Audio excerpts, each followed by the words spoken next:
अस्सलाम वालेकुम एवरीवन। उम्मीद है कि आप सब खैर आफियत से होंगे। अच्छा सर, बैंक रिकॉन्सिलेशन स्टेटमेंट के हम पास्ट पेपर्स कर रहे थे, ठीक है सर। और पिछली क्लास में 2025 का पास्ट पेपर हमने देखा था, ठीक है उसको। और आज सर हमारे पास 2024 का है और काफ़ी इम्पोर्टेंट ये पेपर है, ठीक है। इसमें दो छोटे छोटे से कॉन्सेप्ट हैं जो न्यू हैं, जो हमने पहले नहीं सीखे हुए, ठीक है सर। जो हमने मतलब पिछले पास्ट पेपर में नहीं थे तो इसमें है। ठीक हो गया सर। तो गौर से देखिएगा, गौर से समझिएगा सारी चीज़ों को।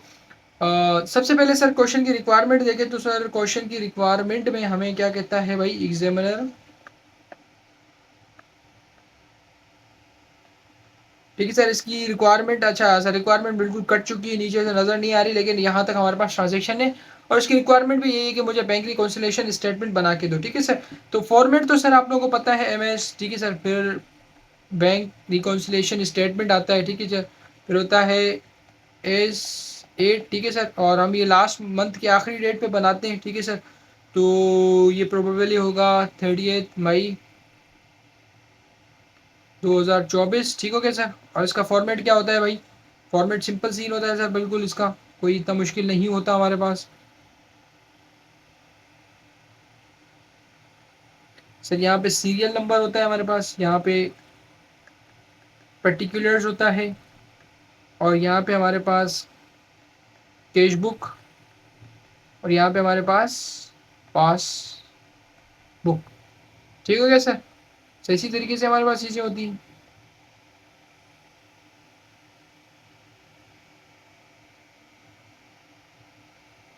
ठीक है सर, ये हमारे पास जो है वो फॉर्मेट इसका बन गया है। अब हम जो है वो सबसे पहले टॉप पे क्या करते हैं भाई? टॉप पे सबसे पहले हमारे पास बैलेंसेस आते हैं, ठीक है सर। तो उसको देख लेते हैं, बैलेंसेस हमें क्या क्या कहते हैं। Comparison of a cash book and bank statement of Al Zaid and company for the month of May 2024 reveal the following information, ठीक है सर।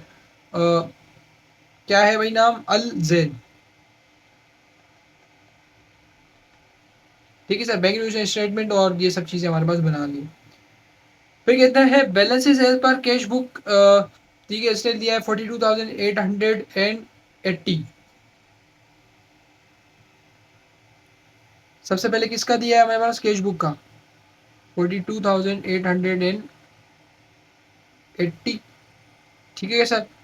और सर बैंक का सर बैलेंस क्या दिया हमें? बैंक का बैलेंस दिया एज पर बैंक स्टेटमेंट 14,770, 14,730। ऐसे ही है सर, बिल्कुल सर। लेकिन सर अगर यहाँ पे आप लोगों ने एक चीज़ को गौर किया हो, थोड़ा सा फोकस किया हो, आप लोगों ने भी इस चीज़ को मेरे ख्याल से नहीं देखा होगा, बस डायरेक्ट बैलेंस लिख दिए होंगे। यहाँ पे डेबिट आ रहा है और यहाँ पे भी डेबिट आ रहा है, ठीक है सर। तो कौन सा सर? अब डेबिट का क्या मतलब है? ठीक है, डेबिट दोनों साइड पे डेबिट आ रहा है, हो सकता है एक पे डेबिट एक पे क्रेडिट आ जाए। तो इसका क्या मतलब होता है? ठीक है सर, इसका क्या मतलब होता है भाई, ये बता देता हूँ मैं आप लोगों को। याद रखिएगा, कैश बुक, अगर आपको पॉजिटिव बैलेंस गिवन होगा ना, अगर आपको वो पॉजिटिव में बैलेंस देगा, ठीक है, या तो एग्जाम पॉजिटिव में देगा या फिर आपको नेगेटिव में देगा, ठीक हो गया सर। दो तरीके से देगा। इसी तरीके से आपके पास बैंक स्टेटमेंट होती है, इसमें भी सर या तो एग्जामिनर आपको पॉजिटिव में देगा या फिर आपको नेगेटिव में देगा बैलेंसेस, ठीक हो गया सर। अब सर हमें कैसे पता चलेगा बैलेंस नेगेटिव में? एक तो सर वो आपको यूं ब्रैकेट के अंदर दे देगा अमाउंट, ठीक है सर। नेगेटिव में, सॉरी मैंने ऊपर पॉजिटिव में लिख दिया, ठीक है सर। अगर उसने नेगेटिव बैलेंस देना होगा ना, तो वो या तो आपको यूं ब्रैकेट में दे देगा बैलेंस, ठीक है, ये अपने पास याद रखिएगा। या तो वो आपको यू नेगेटिव में दे देगा, ब्रैकेट में दे देगा बैलेंस, तो समझ जाना कि भाई ये नेगेटिव बैलेंस है, आपने भी उसको नेगेटिव के तरीके से लिखना है, ब्रैकेट में लिखना है, ठीक है सर। अच्छा सर, एक तरीका ये है भाई इसका।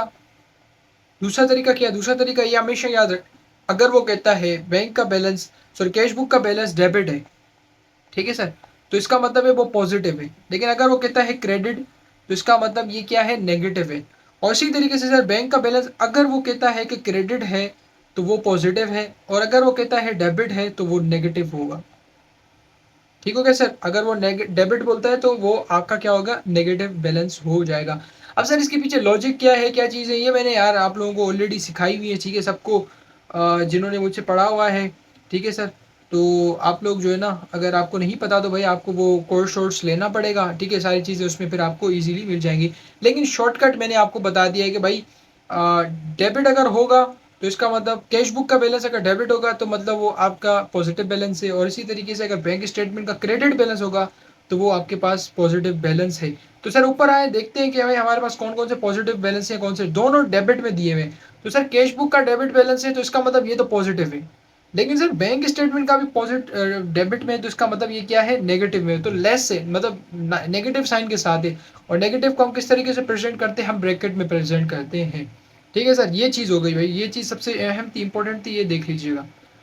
फिर तीसरे पे कहता है भाई, क्या कहता है भाई तीसरे पे एग्जामिनर, तीसरे पे कहता है बैंक अ डिपॉजिट, ठीक है, एक डिपॉजिट किया हमने 61,900 मेड ऑन 31st में does not appear in bank statement.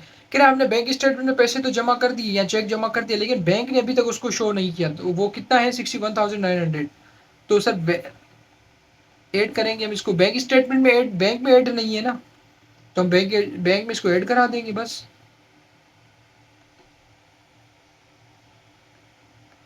Deposit note shown by bank statement. ठीक हो गया सर। और सर इसकी नंबरिंग भी हाँ सर हमें गिवन है, 1 और ये 2 दो है, और ये 3, ठीक है सर, तीसरी भी हमने यहाँ पे लिख ली है। अच्छा सर फर्दर आगे आते हैं भाई, तीसरी भी हो गई, चौथे पे आते हैं। कहता है cheque of 7,170 issued but not has been paid by the bank. ठीक है सर, कि हमने एक चेक इशू किया बैंक को कि भाई ये चेक है, इसको आप हमारी बैंक अकाउंट में क्या कर देना भाई, इसको बैंक अकाउंट में डिपॉजिट कर देना, जमा कर दो, लेकिन बैंक ने अभी तक उसको क्लियर ही नहीं किया। तो सर ये पिछले क्वेश्चन में भी आया था इसी तरीके से, ठीक है, इसको अनप्रेजेंटेड चेक भी कहते हैं, आउटस्टैंडिंग चेक भी कहते हैं। ठीक है सर, इसको आउटस्टैंडिंग चेक भी कहते हैं, अनक्लियर चेक भी कहते हैं। ठीक है सर, और ये है कि भाई यहाँ पे वही है कि बैंक ने अभी तक पे नहीं किया, तो सर हम इसको क्या करते हैं, हम इसको बैंक स्टेटमेंट में से लेस करवा देते हैं।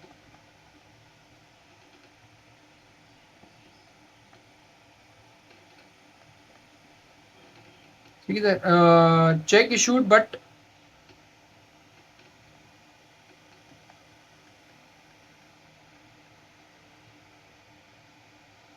या इसको आप अनक्लियर्ड चेक, ठीक है सर, ये भी लिख सकते हैं, अनक्लियर चेक लिख लीजिएगा कि भाई हमने एक तो चेक जमा करा दिया बैंक में, लेकिन बैंक ने अभी तक उसकी पेमेंट नहीं की। मतलब ये रीज़न दिया होगा कि भाई हमारा वो जो आपको पता है, जाओ तो सिस्टम ख़राब है सर हमारा। तो भाई इतना जब इतना बड़ा इदारा आप चला रहे हो और सिस्टम ख़राब है, मतलब कोई लॉजिक बनती नहीं जब आप इलेक्ट्रिक बिल और बाकी सब चीज़ें जमा करा रहे हो, तो मोस्टली उनका यही जो है ना एक क्लेम होता है कि भाई सिस्टम ख़राब है हमारा आज। अच्छा सर पांचवी बात है, तो अच्छा सर उसने कहा कि भाई सिस्टम ख़राब है, हम आज क्लियर नहीं करेंगे, आप काम बाद में करेंगे। ठीक है सर, तो ऑब्वियसली आप अपने पास जब जब चेक भेजते हो बैंक में जमा करने के लिए, तो बैंक जो आपके पास कैश बुक में बैंक का कॉलम आता है, आपने उसमें भी ऐड की हुई होती है सारी चीज़ें ना, तो आप फिर क्या करते हो, बैंक से उसको लेस करवाते हो कि भाई ये बैंक में जमा नहीं हुआ, ये वापसी आ गया हमें, तो उसको लेस करा दो। फिर कहता है bank collected a non interest bearing note on firms behalf 5,000 रुपये and charge collection fee of 500 not shown in bank record. अब यहाँ पे दो चीज़ें हमारे पास, ठीक है सर। सबसे पहले तो ये कहता है भाई एक नोट, ठीक है, हमने जो है वो नोट रिसीवेबल था जो कि बैंक ने कलेक्ट किया, bank collected uh non non interest bearing note. अब नोट क्या होता है यार, देखो अकाउंट रिसीवेबल होता है और एक नोट पे note receivable. Note receivable means कि आपने जो है ना एक स्लिप बनाई हुई थी कि भाई इस डेट पे आप मुझे पैसे दोगे, तो उसको कहते हैं नोट। ठीक है, तो भाई एक कस्टमर से पैसे लेने थे, हमने बैंक को बोल दिया कि आप ले लेना, और बैंक ने उससे पैसे वो कलेक्ट कर लिए। ठीक है, बैंक करती है इस तरीके से काम। अगर आप बैंक को ये भी बोल दो ना, बहुत सारे बिजनेसेस होते हैं जिसमें बिजनेसेस बैंक को बोलते हैं कि भाई जैसे मंथ खत्म हो, आपने हमारे जितने भी इंप्लॉइज हैं उनकी ये अकाउंट से आपने क्या करना है, हमारे अकाउंट में से पैसे उठाने और उनको पे कर दें। हो सकता है हम भूल जाते हैं वगैरह, तो आप खुद जो है अपने से डायरेक्ट उनको पेमेंट कर दीजिएगा, तो ये भी बैंक करता है, लेकिन उसके बैंक चार्जेस काटते हैं। तो इसी तरीके से यहाँ पे भी कह रहा है कि भाई हमने बैंक ऑर्डर किया कि बैंक हम हो सकता है भूल जाएं, ये जो फिलहाल फिलहाल कस्टमर है हमारा, इससे आपने बस पैसे डायरेक्ट लेने और हमारे अकाउंट में डाल देने इस डेट पे। उसने पैसे लिए डाल दिए, लेकिन सर उसके वो चार्जेस भी तो काटेगा, पैसे भी तो काटेगा। तो सर यहाँ पे उसने लिखे कि भाई उसने अपनी फीस भी काटी है। तो सबसे पहले ये करते हैं कि भाई एक कस्टमर से पैसे लिए बैंक ने, तो बैंक ने तो अपने पास रिकॉर्ड कर लिए, लेकिन हमने अपने पास रिकॉर्ड नहीं किए, तो हम कैश बुक में इसको क्या करेंगे, ऐड करा देंगे 5,000। ठीक है सर, और ये ट्रांजेक्शन कौन सी है, 5, ऐसे ही है सर। हाँ ठीक है सर, और इसकी क्या आएगी भाई, 8 नोट कलेक्टेड बाय बैंक, ठीक है सर, बैंक ने कलेक्ट कर लिया। फिर इसी ट्रांजेक्शन हम नीचे भी लिखेंगे भाई। अब क्या करेंगे सर, वो जो चार्जेस बैंक ने काटे, तो बैंक ने हमारे बैंक अकाउंट से पैसे निकाल लिए कि भाई ये जो मैंने आपका नोट बेयरिंग एक नोट था वो कलेक्ट कर लिया, तो उसके मुझे पैसे दो। तो बैंक ने डायरेक्टली वो अपने चार्जेस वहां से काट लिए, लेकिन हमने कैश बुक से उसको लेस नहीं किया। ठीक है सर, तो हम कैश बुक से भी उसको लेस करेंगे। कितने से लेस करेंगे भाई? 50 रुपए से। ठीक है सर, 6 पे आते हैं। कहता है to debit memorandum accompanied by the bank statement service charges by the bank 1 rupees and check drawn by Jamshed and company to 5250 marked non sufficient fund। ठीक है सर, अब एक नॉन सफिशिएंट फंड है और एक कह रहा है भाई बैंक के चार्जेस, दोबारा बैंक ने हमसे चार्जेस काट लिए हैं। ठीक है, ठीक है, ये रहा बैंक सर्विस चार्जेस। तो एक तो ये है कि बैंक सर्विस चार्जेस बैंक ने हमने काट लिए, तो उसको हम कैश बुक से भी रेस कराएंगे। ठीक है सर, तो ये कौन सी है भाई? 6। अच्छा, यहाँ पे बैंक चार्जेस। ठीक है, फिर यहाँ पे भी हम लेस करवाएंगे बैंक सर्विस चार्जेस। ठीक है सर, बैंक सर्विस चार्जेस कितने हैं सर हमारे पास? 120 रुपया। ठीक है क्या सर, फिर इसी तरीके से हम नीचे दोबारा इसको करा देंगे भाई।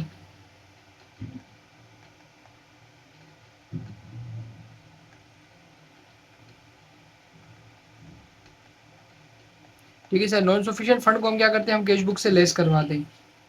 ठीक है सर, तो 5250। ठीक है सर, इसको भी हम लेस करवा दें। ठीक है सर, आपको ये चीज़ें पता है, मैंने आपको ऑलरेडी सिखाई हुई है, बताई हुई है। फिर 7 पे आता है कि चेक है हमारे पास। ठीक है, ये 102 चेक का नंबर उसने बताया है। ठीक है, was issued to Ahmad company 8500 बट वॉज मतलब गलती से recorded in cash book 5800 rupees. ठीक है सर, अब मुझे ये बताओ यार, जब आप चेक इशू करते हो, ठीक है सर, जब इशू करते हो चेक, तो आप क्या करते हो? आप बैंक से उसको लेस करवा देते हो। ठीक है, अपनी मतलब बैंक से उसको क्या कर रहे होते हो? लेस करा देते हो। ठीक है सर, जब चेक इशू करते हो। ठीक है सर, तो जो कैश बुक में हमारे पास ये बैंक का कॉलम होता है, हम कैश बुक से लेस करवा देते हैं। ठीक है सर, कैश बुक से।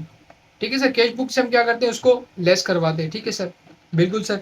तो सर हमने चेक दिया था 8500 का। ठीक है सर, तो 8500 लेस होने चाहिए थे, लेकिन हमने गलती से कितने काट दिए? 5800।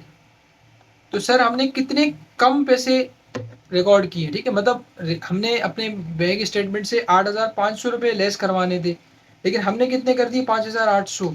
तो सर 2700 रुपीज़ हमने जो है ना कम लेस करवाए, मतलब इतने लेस तो करवाए ही नहीं। तो सर इतने लेस हो चुके हैं, इतने लेस हमने नहीं कराए, तो सर जो नहीं कराए उसको भी लेस करवा दो।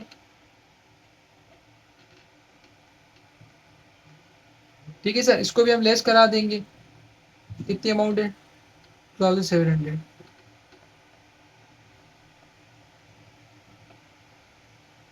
और ये डेट क्या है? 87 है।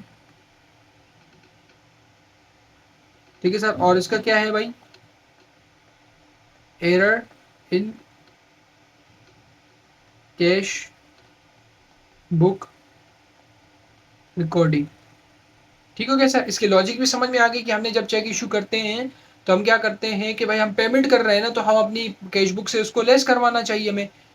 तो लेस तो करवा लिया हमने, लेकिन हमने गलत अमाउंट से लेस करवा दिया, मतलब 5800 से हमने लेस करवा दिया, हालांकि लेस करवाना था 8500। तो सर इतने हमने कम लेस करवाए थे, जो कम लेस करवाए थे हमने उसको भी लेस करवा लिया, तो हमारे पास अभी इक्वल इक्वल बैलेंस आ गया है।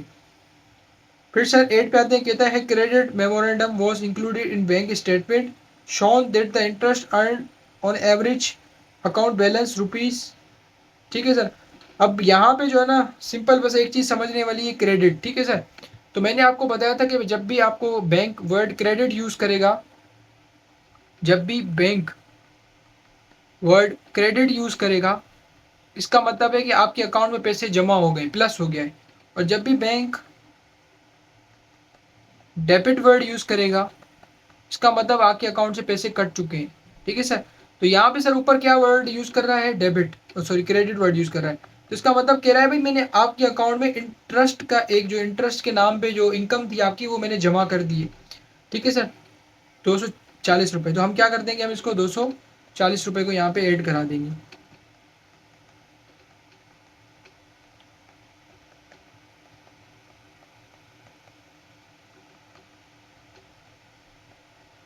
ठीक है सर, यहाँ पे सर ये हमारे पास चीज़ें बन गई हैं भाई। अब इनको हम बैलेंस करते हैं। ठीक है सर, हमने सारी भाई चीज़ें मैंने देखे डिटेल में सारी चीज़ें आप लोगों को समझाई हुई हैं, इसीलिए मैं यहाँ पे इतनी डिटेल में नहीं जा रहा। ठीक हो गया सर।